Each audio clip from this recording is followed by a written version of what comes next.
Powerful. Weak. Kraken. As if you could.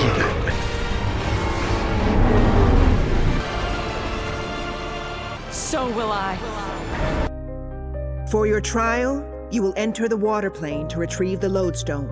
The water plane is a place of sacred balance. No matter what you encounter, killing anything beyond the rift will result in instant failure. I've thought about my Aramente for so long, but these days all I want is to be with you. Fighting your destiny is like swimming against the current. At some point, you have to let it take you where you're meant to be.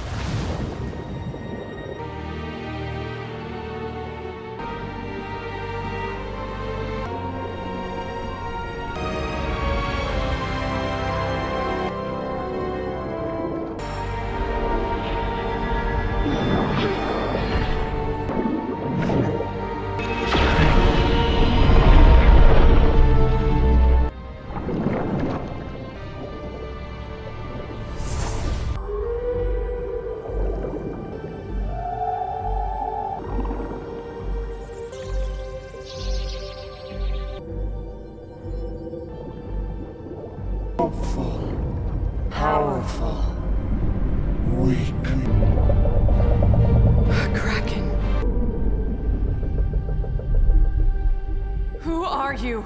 She failed. I sense your heartache, even so close to your goal. The lodestone. Is yours. I only ask that you allow me beyond the rift to my rightful home. You ask too much. If you won't give the lodestone, I'll take it. As if you could.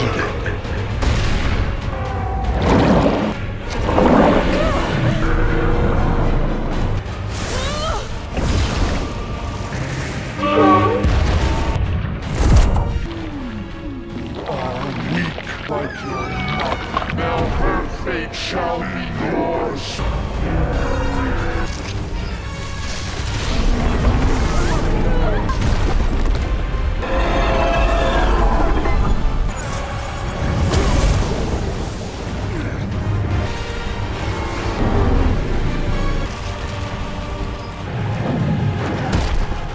Watch your back!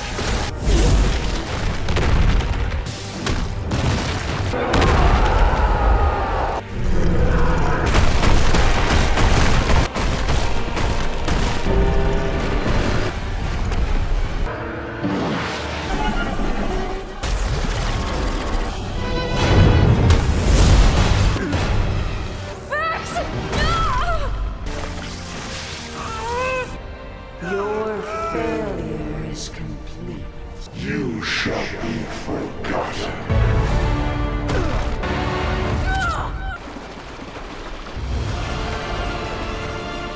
My mother did not fail. If the Ashari prevail, so will I.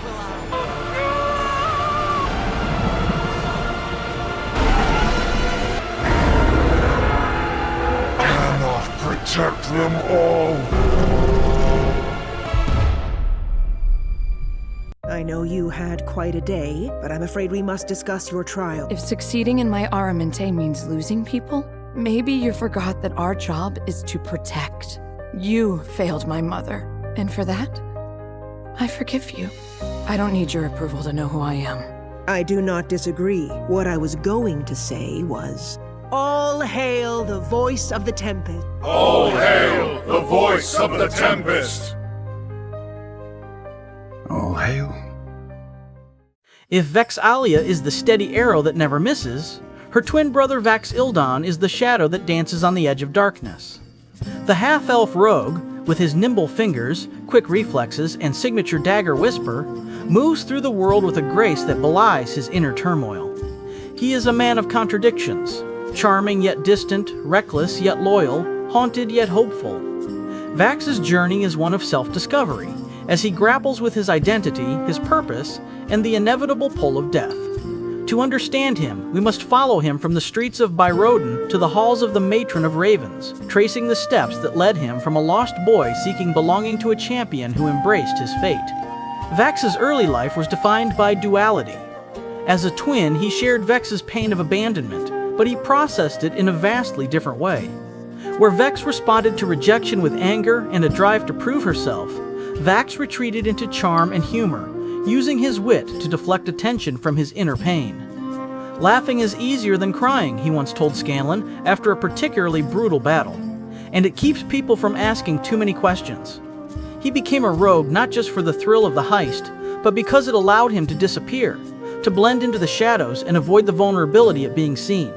His skills as a pickpocket and lockpicker were honed on the streets, where survival depended on being quick, clever, and untrusting.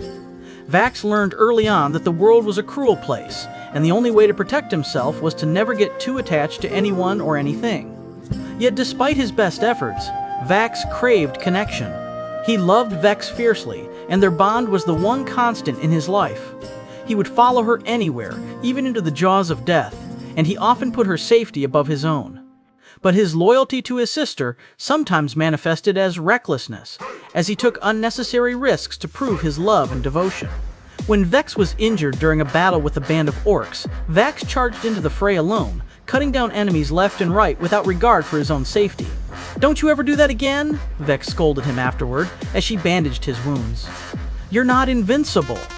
Vax just smiled, a hint of sadness in his eyes. "I am when it comes to you," he said. This willingness to sacrifice himself for others would become a defining trait, one that would eventually lead him to his fate as the champion of the Matron of Ravens. Vax's journey took a pivotal turn when he encountered the Matron of Ravens, the goddess of death.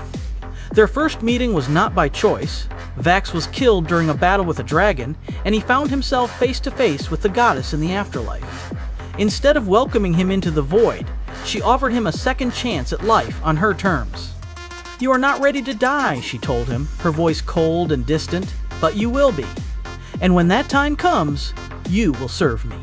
Vax accepted her offer not out of fear, but out of a sense of purpose. For the first time in his life, he felt like he belonged to something greater than himself. "I've spent my whole life running from death," he told the group after his resurrection, "but maybe it's